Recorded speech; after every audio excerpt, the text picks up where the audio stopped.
This episode of What's Going On with Shipping. Everforward's second refloat failed. What's next?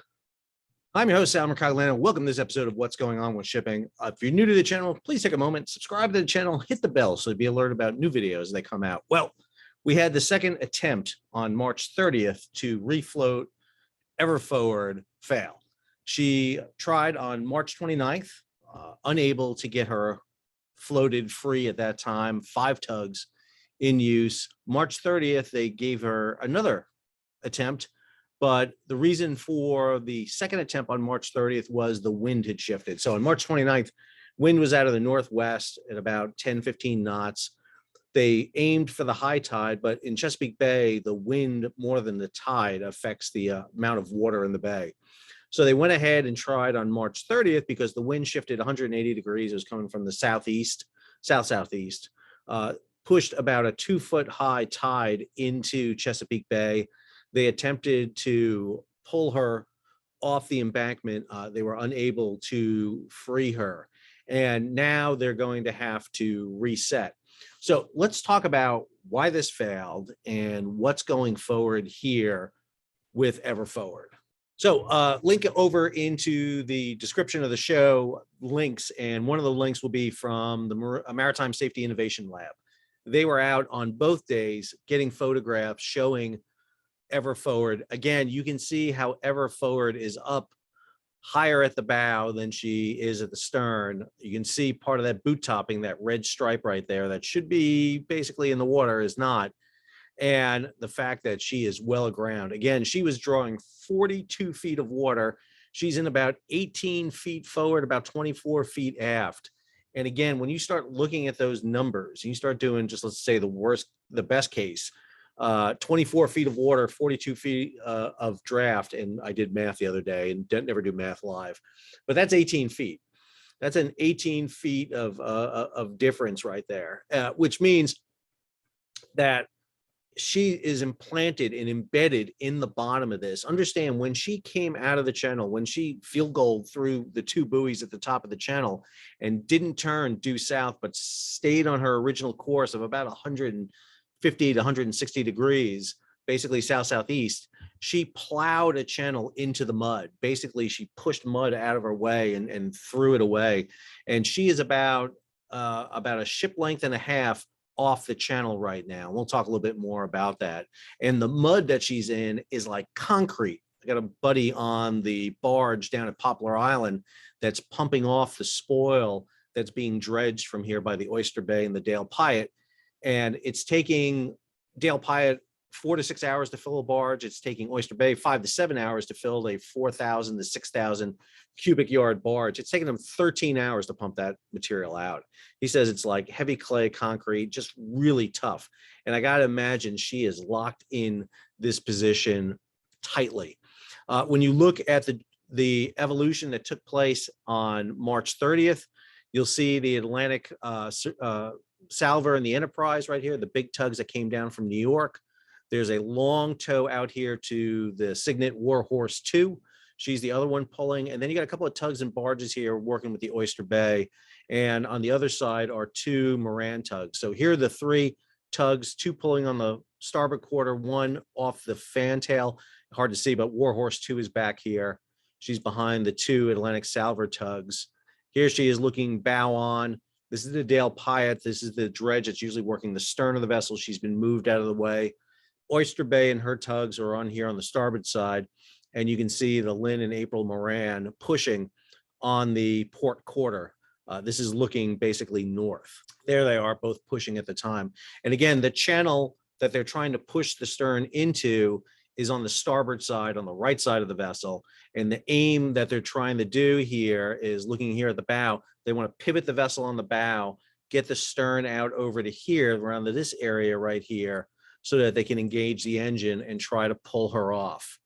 And one of the problems they had here had to do with the amount of force that is necessary to achieve this.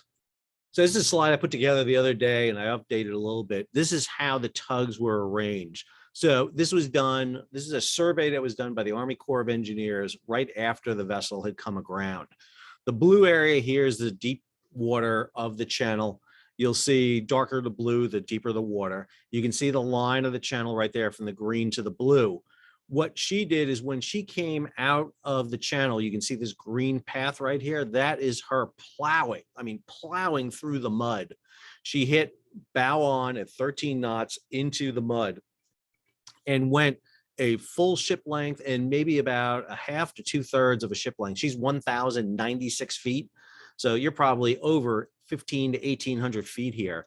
And the attempt on the 29th and on the 30th of March was to pull her stern into the deep water. If they can get her stern into the deep water, they can throw her engine in a stern and try to pull her off. The problem here was pull capacity. They did not have enough strength to pull. Now, let me be clear about something. Donjon and Smit Salvage are two of the premier salvage companies in the world. I have fun at this at sometimes, and so do some people on my comments, and I understand that, but let me be clear. Nobody does salvage better than these two companies. I'm sorry. There's a few other ones out there. Reliant is top of the game too, but there's no doubt that whoever's been appointed salvage master of this has years of experience of doing this. And they're limited by the equipment they have on hand and resources. And that's really been the key thing, which I'm going to talk about in a minute. So the three main tugs, the Warhorse, the Enterprise, and the Salver, I put these tonnage figures underneath them. This is not how much they weigh. This is how much they can pull. That's the pulling force, what's called bollard pull, basically spinning their propellers, how much force they exert in metric tons. Understand, it's estimated that this vessel, when she went aground with somewhere between 15 to 20,000 tons of grounding force. And the amount of pull you're seeing being done there is about 300 tons is being pulled on them. Warhorse at 153.5 tons, and both Enterprise and Salver at roughly around 70 tons. Lynn Moran, April Moran have some pushing force, but nowhere near that level. You're probably getting about 30 tons pushing. You don't get a lot in pushing, you get more in pulling on the vessel. But in these cases, they were not able to exert enough force. On the 29th, they were battling the wind and a tide that wasn't benefiting them. And then on the 30th, where they had the additional wind and water coming up from the north, it was not enough for them to do it. To put this into a little bit of perspective, I put this other slide together. In 2016, a comparable ship, the CSCL Indian Ocean, went ashore in Germany on the Elbe River. Now, CSCL Indian Ocean is comparable to Ever Given in that she is almost 1,400 feet in length. The Ever Forward is 1,096 feet in length. CSCL Indian Ocean is almost 200 feet wide. Ever Forward about 159 feet wide and substantially lighter. She's about 120,000 tons. Ever Forward, CSCL is probably about 180,000 tons. But when you look at the towboat configuration for her, it is substantial. I'll link over to a story from G Captain that talks about this salvage and actually have this video in there. But what I did on this video is add the bollard pull for the tugs involved. Two big anchor tugs, the Union Manta and the Fairmount Expedition, each of them with almost 200 metric tons of pulling force. And then three other tugs, the Bussier 9, Bussier 8, and the ZP Boxer, each of them running about 90 to 70 tons. And then a line of tugs. You'll see right here, 2, 4, 6, 8 tugs basically running down the line, pushing this vessel. And understand, the Indian Ocean didn't run directly out of the channel. She's right up along the edge of the channel. So they just needed to kind of push her into the channel. They needed to nudge her on her port side a little bit to starboard to get her into the channel. And what they did was basically that. They basically pivoted her on her bow, and then they backed her out into the channel, and off she went. But look at the amount of tugs. Now, this was a long operation. It didn't happen immediately. It took time for this to be accomplished. Here's a story from G Captain. Again, this is a February 9th, 2016 story by Mike Schuller. This ship went aground in early February. I think right around the 3rd of February is when she went aground. February 3rd, she went aground at 2200 hours. And here it is on February 9th. her being freed and taken off. Same thing, Ever Given. Ever Given went ashore on March 23rd. She was freed on March 29th of 2021. But that's because in Germany and at the Suez Canal, they have these large salvage vessels close by and in operation that they can tap into. Again, it goes back to that issue I've discussed about our port infrastructure, where we're dredging ports, we're putting in ship-to-shore cranes, we're building yards, but what we're not investing in is the ancillary material, the larger tugboats, the salvage vessels, the fire vessels, all the things we need to do to make the tugs and ports operate efficiently. We're not doing that. And that is a huge detriment why it's taking so long to get Ever Forward out. There are requirements in the United States that to use salvage vessels, they have to be US owned, US flagged, US built, and US crewed. That is an addendum to the Jones Act, which was a federal law that was added to the Jones Act in 1940. There are salvage vessels in the US that can do this, and I'll talk about them in a minute. But let's talk about what Evergreen, the parent company, and the Coast Guard are doing going forward from this failed attempt yesterday. So this is the statement by Evergreen that came out through their America line, the American office, talking about the fact that, number one, that they have attempted to do this, that they're now attempting salvage and dredging operations. But the most important thing they note here is this: as the complexity of further rescue operations will require more manpower, equipment, and cost to refloat the stranded vessel as soon as possible, Evergreen has now declared general average. So what that means is, and this is the statement out from Evergreen with a little bit more detail on this, talking about it. And again, I will include all this material in the show notes and the description here so you can see it. So they've appointed an adjuster. In this case, the adjuster is Richard Hogg Lindsay as the GA adjuster. And what's going to happen here is typically ships have two types of insurance. They have insurance on the hull and machinery, H&M, and then they have insurance on the cargo, protection and indemnity, P&I. The H&M handles the vessel salvage right now. So Evergreen, working with their H&M insurance company, which I believe is Lloyd's. I've been trying to figure that out. The ship is classified by Lloyd's, so I assume the H&M club is Lloyd's, but I will double check. Evergreen and Lloyd will be working to pay this salvage. However, once you declare general average, that means the salvage is not going to be just paid by Evergreen and the H&M club. It means it's going to be shared by the cargo. So what is general average? Funny you should ask. General average is a legal principle in maritime law under which all parties who are involved in that voyage shall be asked to proportionally share the losses resulting from such a sacrifice.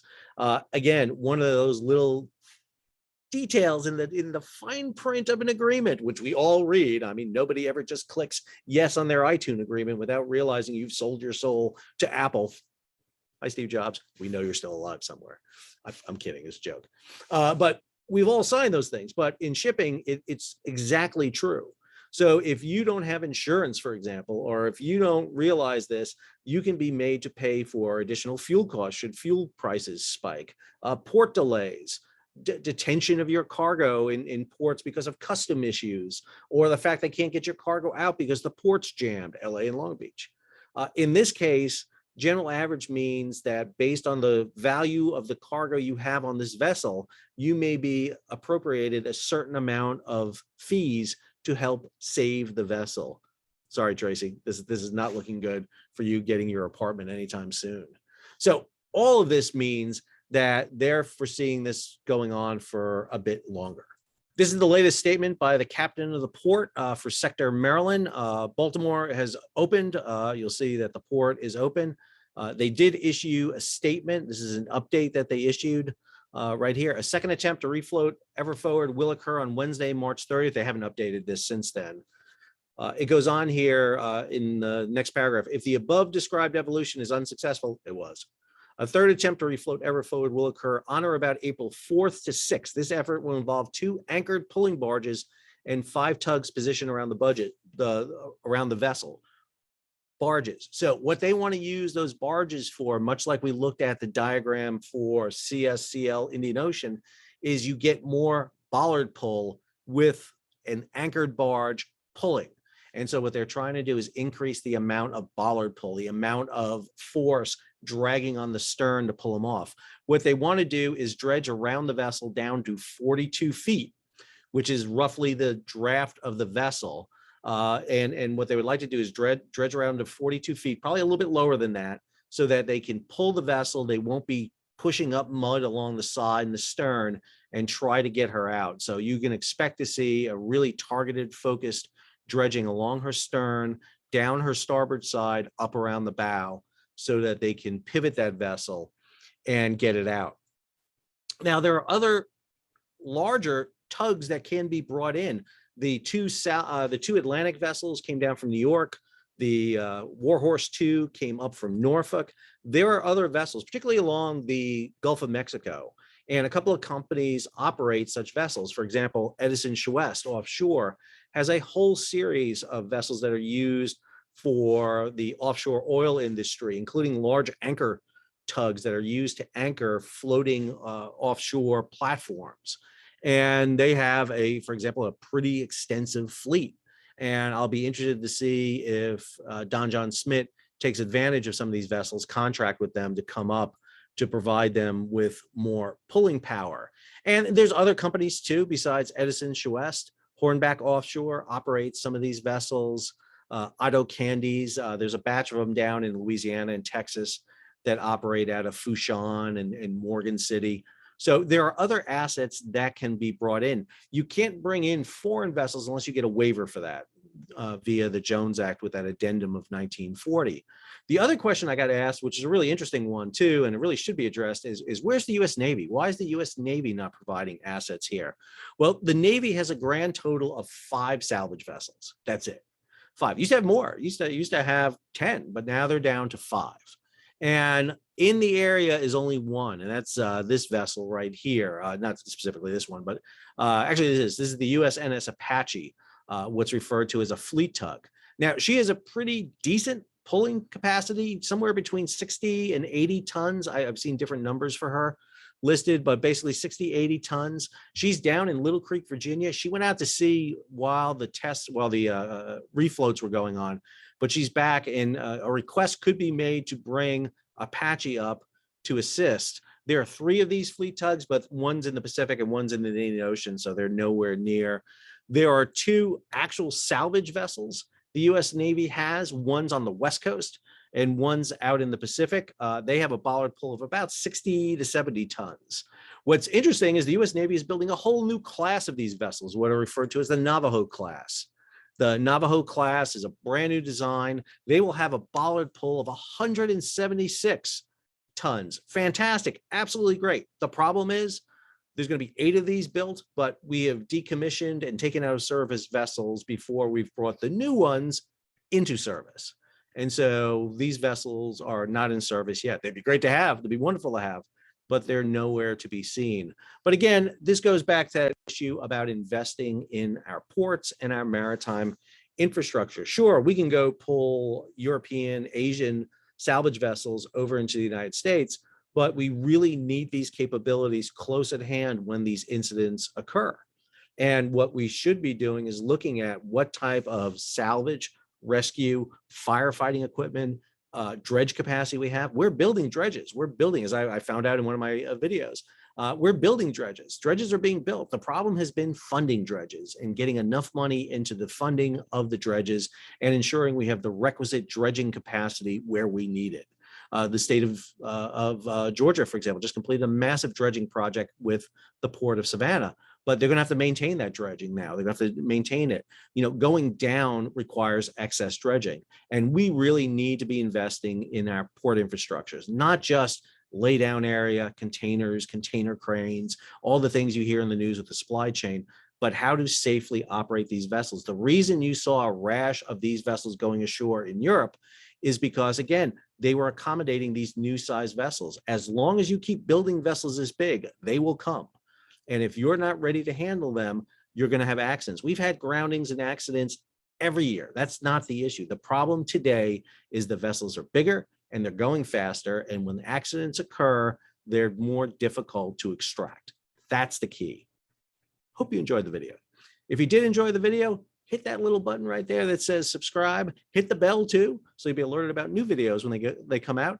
Give it a thumbs up, leave a comment, and if you can, support the channel via our Patreon page. That helps us maintain this channel and bring you the latest on the EverForward, which I think may be a regular feature coming here on what's going on with shipping. But in all truth, we have other features coming out beyond this. Beginning of the week, we do our What the Ship top 5 news stories across the maritime sector. And then we do other features that are hitting the news that are really interesting. For example, 2 feature videos working on right now, one on Russian tankers going stealth, turning off their AIS and transporting oil below the surface, basically engaging their cloaking devices. The other story is a recent report by the Federal Maritime Commission on how China basically manipulated containers to create a pricing issue at the beginning of the supply chain crisis. Brand new report by one of the FMC commissioners. Those are going to be the subjects of 2 videos coming out very shortly. So until our next video, this is Sal, signing off.